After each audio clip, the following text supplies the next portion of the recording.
Hello, ladies.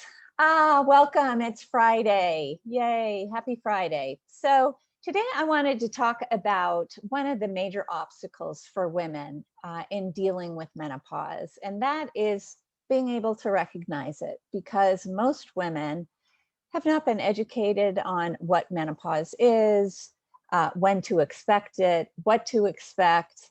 And so they will oftentimes attribute other difficulties in their life as the reason why they feel so bad. I just wanted to share real quick with you a comment that one of my listeners or one of my viewers sent to me. Um, she said, my biggest issue has been temperature regulation. Now I'm going to cut some of this out. She says this menopause thing started with what I like to call Crazytown in the head. How many of you can relate to that? And that started when she was 38. Night sweats at 42, and then finally hot flashes a couple of years later.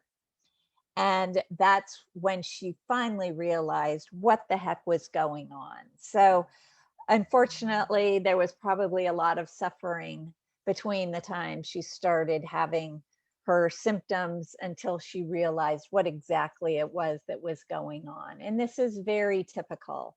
And I'm hoping this channel will help to turn that around a little bit, because really the sooner you get on to um, uh, addressing these changes in your body and supporting your body throughout this transition, the easier the transition will be, and the less side effects you are going to have. Because what typically happens is once your symptoms start, they just kind of snowball and they can just get worse and worse and worse.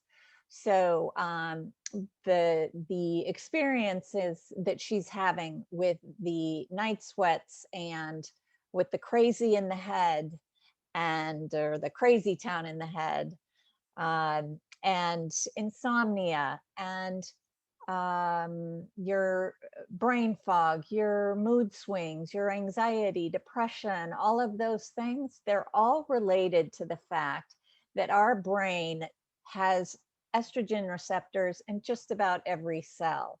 So as our body starts to decrease its production of estrogen, the brain isn't getting the estrogen that it has been getting this whole time. And so you start to see these neurological symptoms that are related to menopause. So there's an area of the brain that controls our temperature.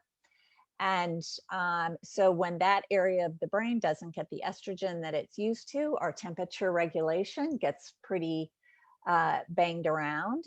And then what happens when our body temperature is up is our natural response to an elevated temperature is to sweat. And that brings moisture to the surface of our skin, which when it hits the air, it cools us down. It gives us a chill. So hence we have the night sweats, hence we have the irregular temperature control in our body. Other neurological effects of our brain not getting the estrogen that it needs is insomnia.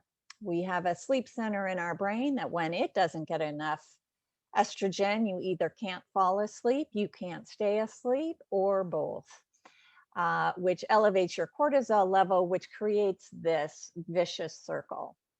And then, of course, the other area of the brain that controls our emotions and our memories, when it doesn't get the adequate estrogen that it needs, we have difficulty concentrating. We can't remember the simplest things. We get easily distracted. We can be having a conversation with somebody and realize you don't even, they're looking at you like they're expecting your response, and you realize they asked you a question and you didn't know what it was. Things like that, which can be very distressing. And then, of course, the anxiety, the depression, those are all related to a decreased amount of estrogen in our brain. So what I'm going to ask you to do is, if you know of anybody who is over the age of 35, or they can be younger and be in surgical menopause, meaning that their ovaries have already been removed, so they aren't producing those sex hormones.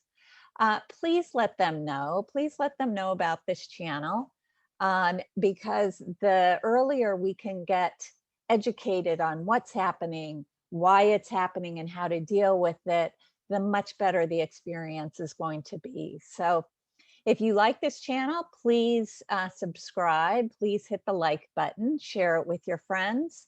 I'm, again, open to as many questions as you have. I love questions, and I want this channel to be relevant to you. So if you tell me what it is that your main concern is, I'll be happy to address it in one of my future videos. Okay, thanks, ladies. See you soon.